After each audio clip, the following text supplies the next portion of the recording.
anak kita bisa jadi presiden.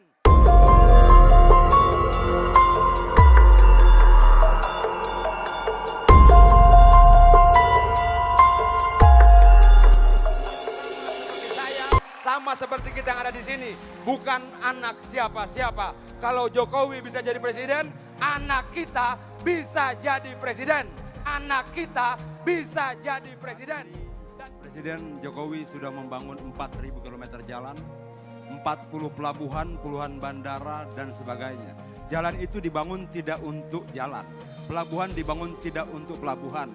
Bandara dibangun tidak untuk bandara, semua dibangun untuk meningkatkan pertanian, perkebunan, industri, wisata. Dan semuanya berarti lapangan kerja buat kita semua. Semua berarti kesejahteraan buat kita semua. Tidak ada bangsa yang bisa dibangun secara instan. Membangun negara bukan sulap, membangun negara bukan cuma omong besar. Membangun negara butuh kerja-kerja besar. Membangun negara butuh fakta dan kenyataan, bukan menebarkan hoaks bagi rakyat. Membangun negara butuh kaum muda. Kenapa saya bilang butuh kaum muda? Karena negara yang tidak percaya pada kekuatan kaum mudanya tidak akan pernah punya masa depan. Terima kasih. Saya agak bingung ya. Mungkin nggak bangun pabrik tanpa jalan? Mungkin nggak bangun perkebunan tanpa jalan? Mungkin tidak membangun industri tanpa jalan? Mungkin tidak membangun pertanian tanpa jalan? Mungkin tidak membangun pariwisata tanpa jalan? Artinya jangan dipisah-pisah. Jalan tidak semata-mata persoalan distribusi. Jalan juga bagian penting untuk membangun industri, membangun wisata, membangun produksi, membangun pertanian, perkebunan dan sebagainya. Kadangkala banyak orang melihat sangat sederhana. Dia melihat jalan cuma kumpulan aspal. Baik. Dia melihat jalan cuma kumpulan semen. Bukan, jalan adalah arah media membangun peradaban dan lapangan kerja. Bagaimanapun juga Jokowi harus memperbaiki warisan kerusakan sekian puluh tahun. Kenapa kemudian di pihak sebelah bicara anti asing, tapi ketika Freeport diambil alih malah marah-marah?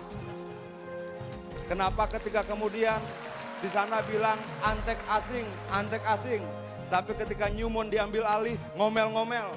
Artinya kita harus konsisten dengan kata-kata kita. Kalau kemudian dikatakan bahwa anti asing, dukung Jokowi mengambil alih Freeport, dukung Jokowi mengambil alih Newmont, dukung Jokowi mengambil alih sumber-sumber daya alam kita. Karena itu akan menjadi jawaban buat kita di kemudian hari, bahwa pekerjaan akan terbuka besar kalau seluruh kekayaan alam kita kuasai sendiri. Membangun industri kreatif itu tujuan. Yang jadi persoalan kita bukan tujuannya.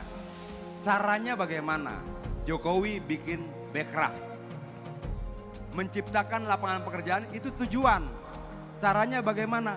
Bangun jalan, bangun bandara, bangun pelabuhan, bangun segala macam infrastruktur untuk menciptakan lapangan pekerjaan.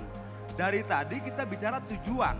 Tujuan bisa bagus-bagus. Yang jadi persoalan bangsa ini bukan tujuannya. Mas Nana, karena tujuan kita sudah selesai.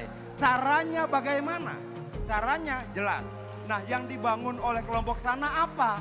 Om Adian. Bikin OKOC, tutup. Oke. Bikin apa? Nggak ada. Kalau kemudian cuma menggerutu terus tanpa memberikan solusi, itu bukan oposisi yang membangun. Itu oposisi yang tidak membangun apa-apa selain kebencian di rakyatnya sendiri. Saya ingin sampaikan di sini, berhentilah menyebarkan kebohongan. Berhentilah membodohi rakyat. Saya mau tanya, semuanya mahasiswa, mungkin tidak pemerintah menyusun anggaran sendiri? Tidak mungkin. Anggaran pendapatan belanja negara disusun bersama-sama Presiden dan DPR. Jelas.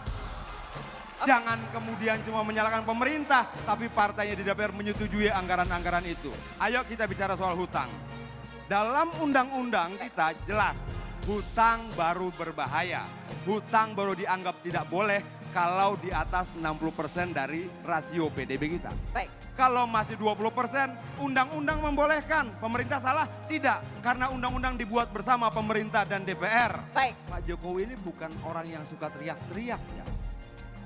Bukan bicara yang besar, kerjanya yang besar. Dia tidak perlu cerita kemana-mana. Tiba-tiba ada lapangan pekerjaan. Dia tidak perlu cerita apa-apa, tiba-tiba ada jalan, pabrik dan sebagainya. Yang kurang dari pernyataannya adalah menjelaskan kenapa Indonesia harus make great again. Sadar tidak kita bahwa ketika mertuanya dia berkuasa, 30 juta tanah diberikan pada perusahaan-perusahaan asing. Sadar nggak itu? Ada sekian banyak kontrak karya mendapatkan 30 juta hektar tanah di Indonesia. Lalu sekarang menantunya menggerutu. Menggerutu pada siapa? Pada keputusan dengan kebijakan mertuanya sendiri. Lalu Jokowi disalahkan. Nggak boleh. Jokowi cuma menerima akibat dari keputusan-keputusan masa lalu. Baik. Kita mau bicara apa lagi? Satu persatu kita buka. Baik. Apa? Hutang luar negeri. Apa? Kebijakan hak atas tanah, pelanggaran HAM, penculikan aktivis dan sebagainya. Bukan Jokowi pelakunya. Saya pernah dengar langsung pidatonya, panjang lebar, dan dia bilang begini. Kenapa di Indonesia yang punya banyak kebun kopi tidak ada jurusan kopi? Ini jawaban terhadap lapangan pekerjaan. Kenapa teknologi seperti sekarang tapi tidak ada jurusan wifi, internet dan sebagainya yang terkait dengan teknologi sosial media. Bahkan terakhir dia bilang, kenapa tidak ada jurusan gamer? Nah itu yang sesat. Sebentar, artinya bahwa kalau kita bicara pendidikan, kita bicara ilmu pengetahuan, kita bicara lapangan pekerjaan, kita tidak bisa bicara masa lalu. Kehidupan manusia itu dinamis. Pendidikan, pengetahuan, perkembangan teknologi itu maju. Tidak bisa kita pakai pola-pola lama yang seperti selalu dengan mereka. Kalau perlu buat jurusan gamer, kalau perlu buat jurusan kopi, buat jurusan tempe, buat jurusan segala macam. Semakin banyak jurusan, semakin berkembang ilmu pengetahuan, semakin besar lapangan pekerjaan. Ya, pilih. Kami tidak akan melakukan hoax dan kami berkomitmen untuk itu. Pilih Prabowo Sandi. Ya, tempe setipis ATM itu hoax. Nasi ayam lebih mahal di Jakarta daripada Singapura itu hoax. Orang operasi plastik dibilang dianiaya itu hoax. Dan calon presiden mereka melakukan konferensi pers untuk berita-berita hoax itu. Bagaimana mungkin kita bisa menuntut komitmen sementara mereka sudah melakukan hoax itu sendiri di media massa secara terbuka. Baik. Menurut saya, kalau kita mau memberantas hoax, kita harus secara jujur berani katakan siapa yang kemudian mengelola hoax. Dan itu ada surveinya. Silakan kawan-kawan cari sendiri. Baik, itu tadi sudah ditanggapi. Jokowi hanya melaksanakan. Keputusan pertemuan sudah dibuat zaman pemerintahan SBY. Oke. Berhenti berbohong, berhenti berbohong. Tahun berhenti berbohong. 2015. Baik. Berhenti berbohong. Dengan ini. Berhenti berbohong. Dengan ini. Sampaikan kebenaran pada mahasiswa, Iya, saya bukan kebohongan. Saya sampaikan. Anda cerita hal yang Dengerin. palsu. Baik. Dengerin. Anda cerita kebohongan. Oke, baik. Yang Dengerin ya. memutuskan itu bukan Jokowi. Baik. Jokowi hanya Ini, melaksanakan Bang Adian. keputusan yang sudah diambil Udah. oleh pemerintah sebelumnya. Baik. Tahun baik. 2015 Pak Jokowi itu berhak memberhentikan atau melanjutkan dan Pak Jokowi memilih untuk melanjutkan. Tidak Jangan bohong bisa masyarakat. dong. Oke. Kalau, Oke. kalau Jokowi membatalkan, Baik. artinya dia tidak menghargai keputusan pemerintah sebelumnya. Dan Kenapa kita harus ikut pemilu? Pemilu adalah waktu di mana generasi muda mencatatkan warisan-warisan dia. Dia mau diwariskan negara seperti apa? Akan dia catatkan dalam pemilu melalui pilihan-pilihannya. Kalau kita bicara panduan, jangan pernah memilih orang yang pernah dipecat. Jangan. Jangan pernah memilih mereka yang diduga melakukan penculikan dan pelanggaran HAM. Jangan. Kalau kita mau pilih, pilihlah mereka yang bukan bagian dari masa lalu. Kenapa saya pilih Jokowi? Karena Jokowi seperti saya. Bukan anak menteri, bukan anak bangsawan, bukan anak pejabat, bukan anak jenderal, bukan anak orang kaya. Dia sama seperti saya, sama seperti kita yang ada di sini. Bukan anak siapa-siapa. Kalau Jokowi bisa jadi presiden, anak kita bisa jadi presiden.